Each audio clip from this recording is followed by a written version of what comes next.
जय श्री कृष्ण भक्तों, आपका स्वागत है भागवत महापुराण की इस गाथा में। वसुदेवं सुतं देवं कंसचारूरमर्दनं देवकी परमानन्दं श्रीकृष्ण वन्दे जगद्गुरु। श्रीकृष्ण शरणं गोपाल शरणं श्रीकृष्ण शरणं गोपाल शरणं मेरे बांके बिहारी नंदलाल शरणं मेरे बांके बिहारी नंदलाल शरणं श्रीकृष्ण शरणं गोपाल शरणं श्रीकृष्ण शरणं गोपाल शरणं मेरे बांके बिहारी नंदलाल शरणं मेरे बांके बिहारी नंदलाल शरणं श्रीकृष्ण शरणं गोपाल शरणं श्रीकृष्ण शरणं गोपाल शरणं मेरे बांके बिहारी नंदलाल शरणं मेरे बांके बिहारी नंदलाल शरणं श्रीकृष्ण शरणं गोपाल शरणं श्रीकृष्ण शरणं गोपाल शरणं मेरे बांके बिहारी नंदलाल शरणं मेरे बांके बिहारी नंदलाल शरणं। बोल भगवान श्री कृष्ण की जय। श्री नंद के लाला की जय। श्री देवकी नंदन श्री कृष्ण की जय। श्री द्वारकाधीश भगवान श्री कृष्ण की जय। बोल देवादि पूर्ण ब्रह्म भगवान श्री कृष्ण की सदा ही जय। जय श्री कृष्ण भक्तों, आपका स्वागत है भागवत महापुराण में। आज दसम स्कंद का 25वां अध्याय का हम श्रवण करेंगे, गोवर्धन धारण। भक्तों, हमने श्रवण किया कि भगवान श्री कृष्ण जब गौवे चरा के आए थे तो उन्होंने देखा कि नंद बाबा और सभी गोप बहुत बड़े यज्ञ की तैयारी कर रहे हैं।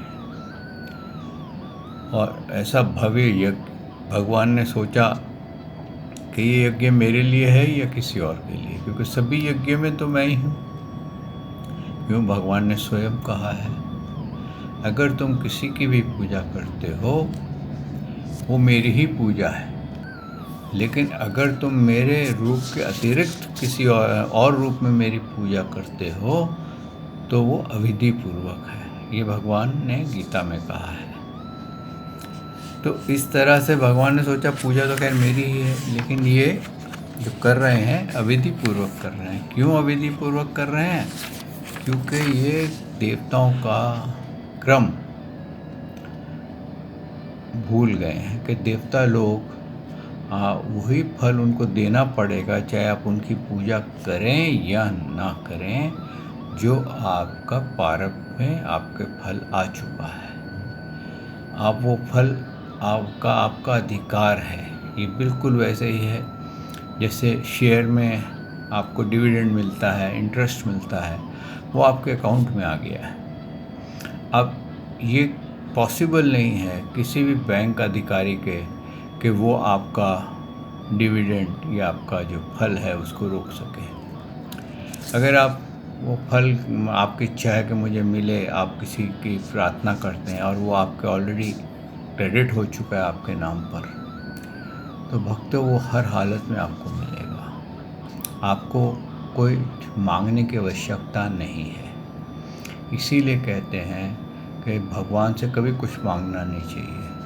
पता नहीं भगवान क्या देना चाहते हैं और हम मांग करके छोटा कर लें। तो भगवान को हमारी हर आवश्यकता के बारे में मालूम है। और केवल हम भूले हुए हैं। हमें लगता है कि हम भगवान से मांगेंगे और हम भगवान को याद दिलाते हैं, प्रभु आप भूल गए, हमें इस चीज़ की आवश्यकता है। लेकिन आप कभी यकीन मानिए, जब बालक छोटा होता है तो क्या माँ अपने बच्चे की कोई आवश्यकता भूलती है? उसकी हर आवश्यकता उसको याद रहती है कि इस समय इसको दूध पिलाना है, इस समय इसको भोजन कराना है, इस वक्त इसको सुसु पॉटी करानी है। कभी वो क्रम में गलती नहीं करती है। इसी प्रकार से भक्तों, भगवान भी हमारी हर पल, हर क्षण, हर समय हमारी रक्षा करते हैं, हम पे कृपा करते हैं, क्योंकि हम उनकी, कहते हैं ना, नन्हे मुन्ने बच्चे हैं, उनकी नन्ही मुन्नी आत्माएं हैं।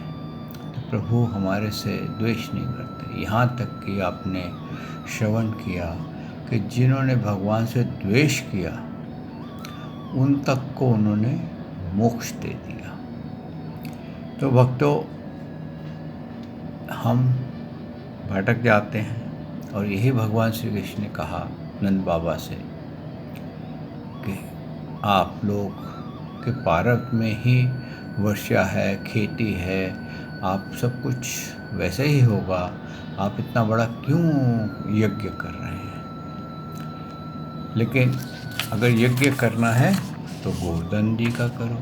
तो भगवान ने कहा गोवर्धन एक मेरा ही स्वरूप है, क्योंकि वो भी आपको फल, घास, जल के जो वहाँ पर डैम्स बने हुए हैं वो सारे बरस आपको जल आता है वहाँ से।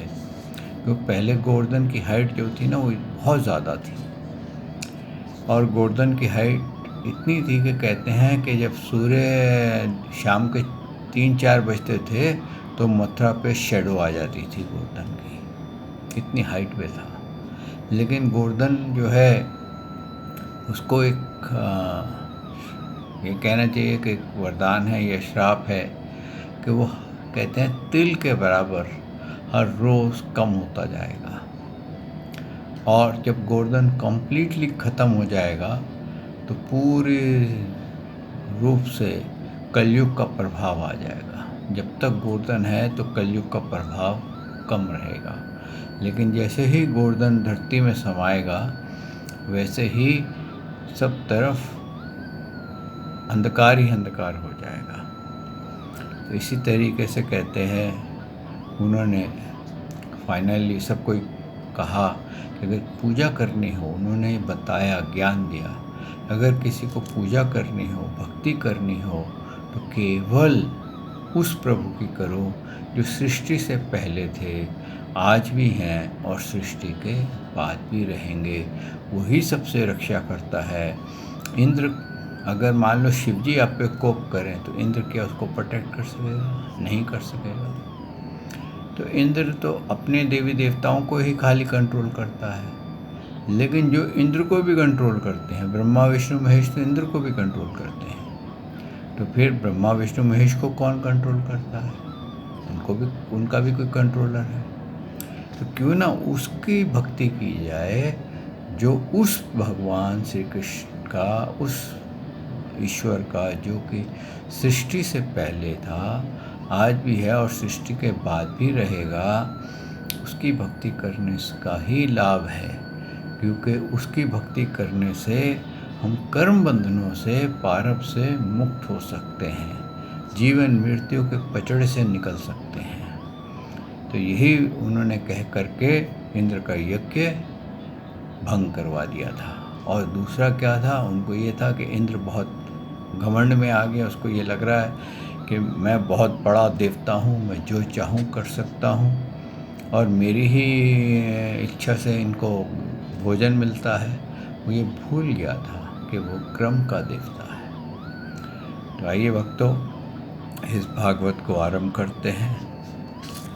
सच्चिदानंद रूपाय विशुद्धपते आदि हेतवे तापत्रय विनाशाय श्री कृष्णाय वयं नमो नमः। श्री कृष्णाय वयं नमो नमः। श्री कृष्णाय वयं नमो नमः।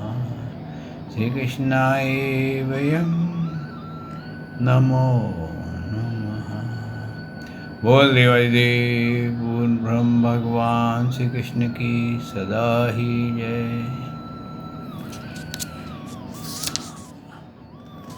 आज 25वां अध्याय है गोवर्धन धरण। सुखदेव जी कहते हैं, परीक्षित, जब इंद्र को पता चला कि मेरी पूजा बंद कर दी गई है तब वह नंद बाबा आदि गोपों पर बहुत ही क्रोधित हुआ। परंतु उनके क्रोध करने से होता क्या था?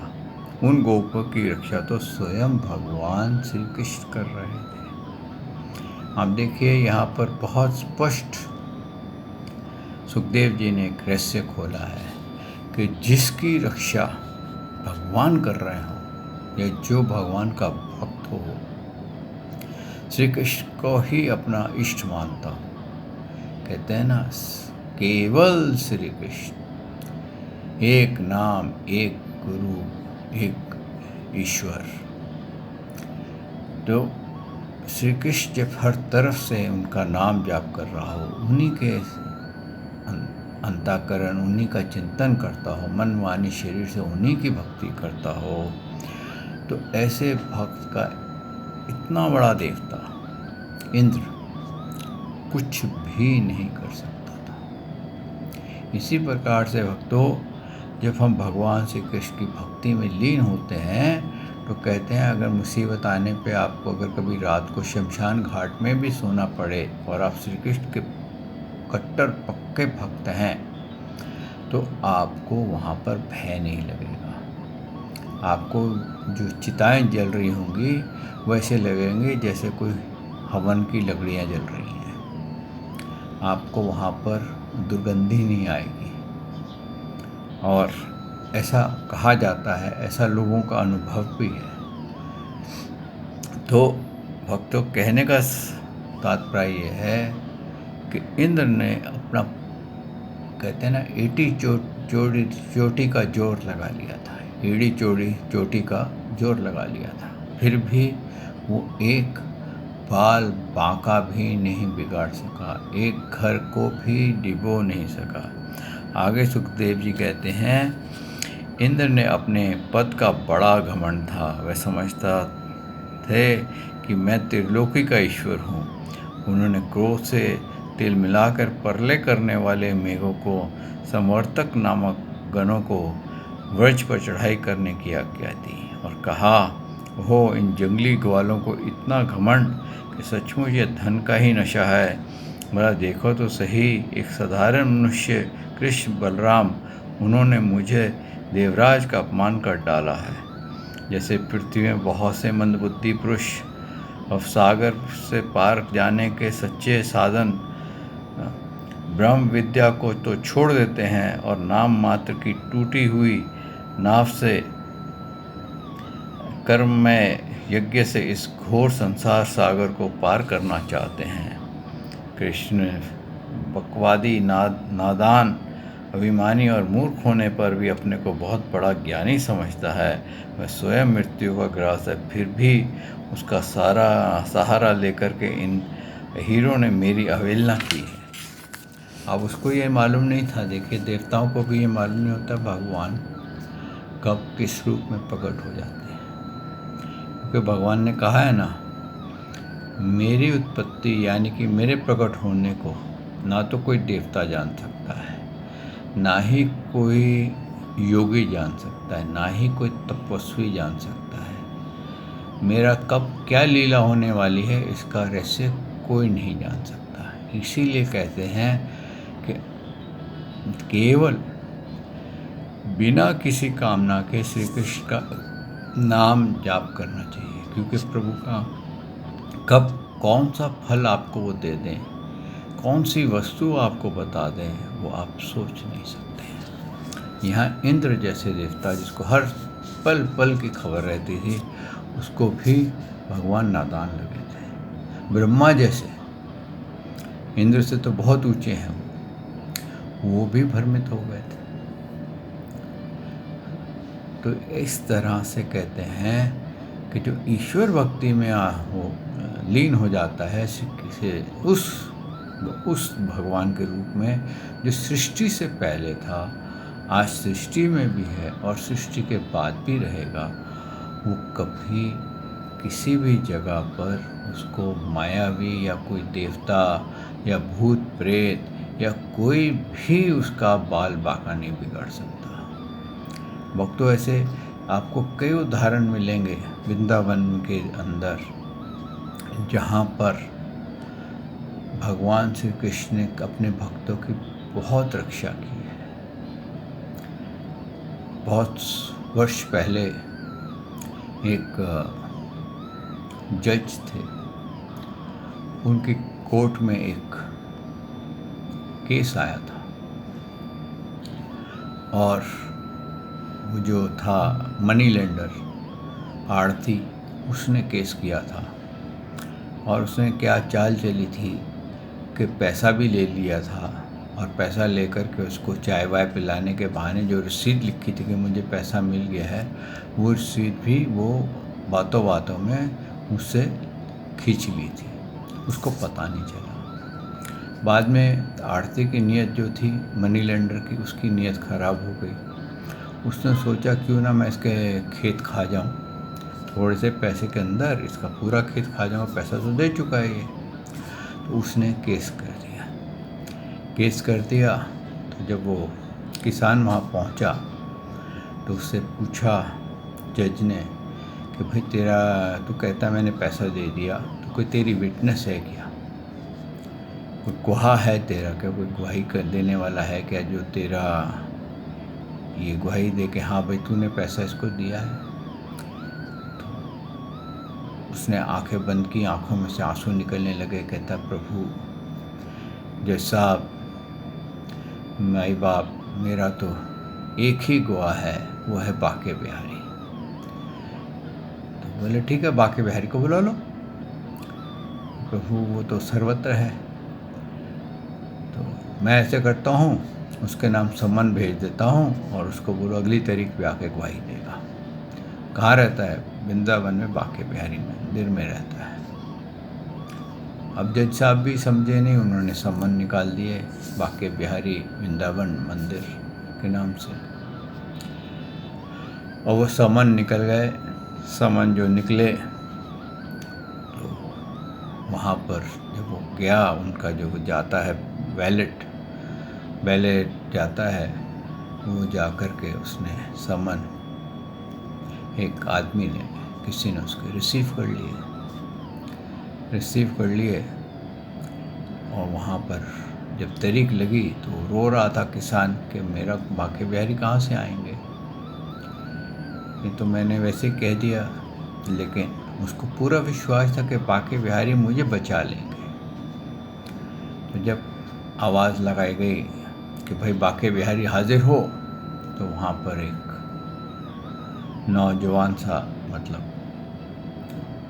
व्यक्ति पेश हुआ। वो कहने लगा तुम बाके बिहारी हो? बोले हाँ मैं बाके बिहारी हूँ। इसको पहचानते? बोले हाँ ये किसान है, ये हमारे मंदिर में आता है, अक्सर आता है। अच्छा, इसने जब पैसे दिए थे तुम वहाँ थे? तो बोले हाँ मैं वहाँ था और इसने मेरे सामने पैसे दिए, इसने रसीद लिखी, और अगर आप चाहें कि मैं सच बोल रहा हूँ तो आप इसको यहीं डिटेन करिए कोर्ट में, और इसके घर में किसी को भेजिए, प्यादे को भेजिए, और जा कर के जो इसके जो जहाँ बहियाँ पड़ी हैं उसमें 18 नंबर की जो बही है उसके अंदर एक रसीद पड़ी है और इतने नंबर पेज पे पड़ी है, वो लेके आ जाए तो उस पता चल जाएगा। और वो भेज दिया गया बैलेट को, और वो गया जा कर के वहाँ से वो बही ले आया, उसके अंदर उसकी रसीद मिल गई, और जिसने केस किया था उसके ऊपर उल्टा का चक्कर चल गया। अब ये हुआ कि जज साहब को बड़ा आश्चर्य हुआ। और वहाँ पर मुकदमा ख़त्म हो गया। उसके बाद जो जज थे उनके मन में बड़ी शंका थी कि ये बांके बिहारी कौन है। तो वृंदावन गए, उस किसान से मिले कि बांके बिहारी कहाँ रहता है। बोले प्रभु मुझे तो पता नहीं है कहाँ है, कौन रहता है, कहाँ रहता है, लेकिन मंदिर में रहता है इतना मुझे मालूम है। तो जैसा मंदिर पहुँचे तो वहाँ भगवान का जब श्री विग्रह देखा तो वही श्री विग्रह था जो उनके कोर्ट में खड़ा था। तो जैसा बहुत रोए कि मैंने भगवान को अपने कोर्ट में खड़ा करके इतनी देर खड़ा रखा और उसको बैठने को भी नहीं कहा, विटनेस बॉक्स में खड़ा रखा। और ये सत्य घटना है भक्तों। अगर आपको यकीन ना हो तो कभी बांके बिहारी जी के सत्य घटनाओं में जाइएगा, सुनिएगा। वहाँ पर बहुत जज साहब एक आते थे, भीख मांगते थे कई बार, तो उनको लोग जज साहब कहते थे। उन्होंने उसी वक्त वो अदालत का काम छोड़कर प्री रिटायरमेंट लेकर के भगवान की भक्ति शुरू कर दी। तो भक्तों, ये कहते हैं जिसका रक्षक भगवान श्री कृष्ण है उसके आगे किसी की नहीं चलती। अब देखिए, वो किसान को पूर्ण रूप से यकीन था कि मेरे को प्रभु बचा लेंगे, क्योंकि वो मंदिर जाता था, भगवान के श्री विग्रह के दर्शन करता था, उनसे बातचीत करता था। भक्तों, जहाँ सच्ची भक्ति होती है वहाँ पर प्रभु स्वयं रक्षक बन के खड़े रहते हैं। बल्कि भगवान ने तो यहाँ तक कहा है कि मैं अपने सच्चे भक्त के आगे पीछे घूमता हूँ कि अगर इसके चरणों की रज पड़ जाए तो मैं पवित्र हो जाऊँ। यानी कि भगवान को भी ऐसा लगता है कि ऐसा भक्त जो है वो मुझे भी पवित्र कर सकता है। तो भक्तों, कहने का तात्पर्य ये है कि अपनी श्रद्धा के मुताबिक, ये नहीं मैं आपसे कह रहा कि आप सब कुछ छोड़ छाड़ के वृंदावन चले जाइए। आप जहाँ पर भी हैं वहीं पर अगर आप सच्चे मन से, सच्चे हृदय से, सच्चे मन, वाणी, शरीर से आप भगवान श्री कृष्ण की भक्ति करेंगे तो यकीन मानिए प्रभु वहीं पर ही प्रकट हो जाएंगे। क्योंकि भगवान सर्वत्र है। जैसे सूर्य एक है और सारे ब्रह्मांड को वो रोशनी देता है। आप ये नहीं कह सकते कि कश्मीर में सूर्य अलग होता है, दिल्ली में अलग होता है, और आगे मथुरा में अलग होता है।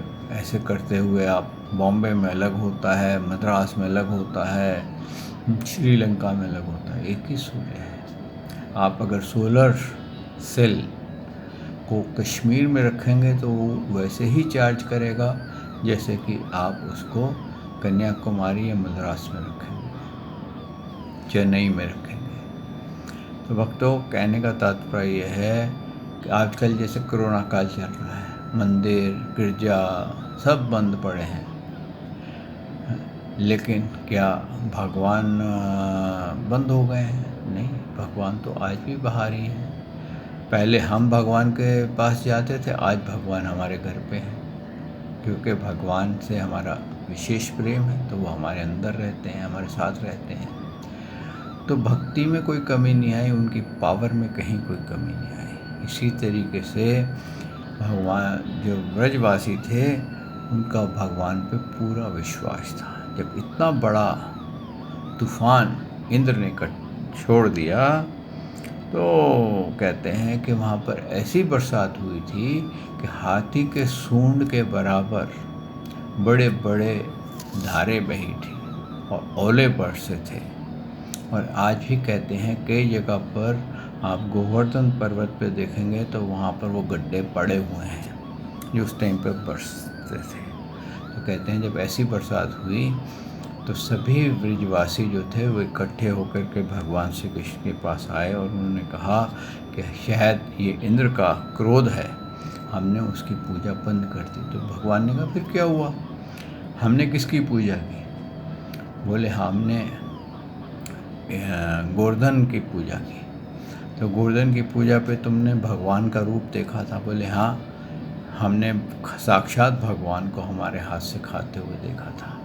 क्या हुआ था भक्तों, जब ये भोग लेकर के गोवर्धन पे गए थे तो भगवान ने अपने 2 रूप बना लिए थे। एक तो नीचे भगवान को ही स्वयं ही अपने आप को दंडवत कर रहे थे, एक ऊपर खड़े हुए कि आओ भक्तों तुम्हारा स्वागत है। हाँ, और जैसे ही वो भोजन देते थे भगवान खाते थे तो नंद बाबा बड़े हैरान होते थे, कह रहे ये तो तेरा गोवर्धन बहुत अच्छा है, ये तो साक्षात भोग लगाता है। हम तो कभी ऐसे ईश्वर को खाते देखते नहीं, कभी देवता को देखते नहीं। हम तो हवन करते हैं, यानी कि अग्नि में डाल देते हैं, वो भस्म हो जाता है, लेकिन यहाँ तो ईश्वर खा रहा है। तो बोले कि जब वो ईश्वर जिसने आपको साक्षात दर्शन दिए थे वही आपकी रक्षा करेगा। वो जितने भी थे ब्रजवासी जो कि बरसात की और ओलों की मार से ठुठुर रहे थे, वो भगवान के साथ गोवर्धन पर्वत चले गए। गोवर्धन पर्वत चले गए तो भगवान ने कहा कि आज मैं इंद्र का अभिमान भंग कर दूंगा। ये अपने आप को वो भूल गया है कि देवता जो होते हैं वो क्रम के अंदर होते हैं, उनका काम मानव की सेवा करना होता है, उनकी इच्छा के मुताबिक फल देना होता है, ना कि उनसे क्रोध करके अपना कार्य कराना। इस प्रकार से कहते हैं कि जब वो वहाँ पर आए तो कहते हैं, सुखदेव जी कहते हैं, अतः मैं अब भगवान श्री कृष्ण ने कहा, अतः मैं अपनी योग माया से इनकी रक्षा करूँगा। संतों की रक्षा करना तो मेरा व्रत ही है। अब उसके पालन का अवसर भी आ पहुँचा है। इस प्रकार कह करके भगवान ने खेली खेल में एक ही हाथ पे गिरिराज गोवर्धन को खड़ लिया, और जैसे छोटे बालक बरसाती छत्ते के पुष्प को उखाड़ करके हाथ में रख लेते हैं, वैसे ही उन्होंने उस पर्वत को अपनी बाएं हाथ की कनिष्का यानी कि इस उंगली पे धारण कर लिया। बोल भगवान श्री कृष्ण की जय। गोवर्धनधारी भगवान श्री कृष्ण की जय। और उसके बाद उन्होंने भगवान ने गोपों से कहा, माताजी, पिताजी और व्रजवासियों, तुम लोग अपनी गौओं और सब सामग्रियों के साथ इस पर्वत के गड्ढे में आकर के आराम से बैठ जाओ। देखो, तुम लोग ऐसी शंका ना करना कि मेरे हाथ से पर्वत गिर पड़ेगा। तुम लोग तनिक भी मत डरो। इस आंधी पानी से डर से तुम्हें बचाने के लिए ही मैंने ये युक्ति रची है। जब भगवान श्री कृष्ण ने इस प्रकार सबको आश्वासन दिया, ढाढ़स बढ़ाया, तब सब के सब ग्वाल बाल अपनी गोवर्धन चक्रों को, आश्रित पुरोहितों को और अपने अपने भाई बहनों को लेकर के सुभीतों के अनुसार गोवर्धन के गड्ढे में आ घुसे।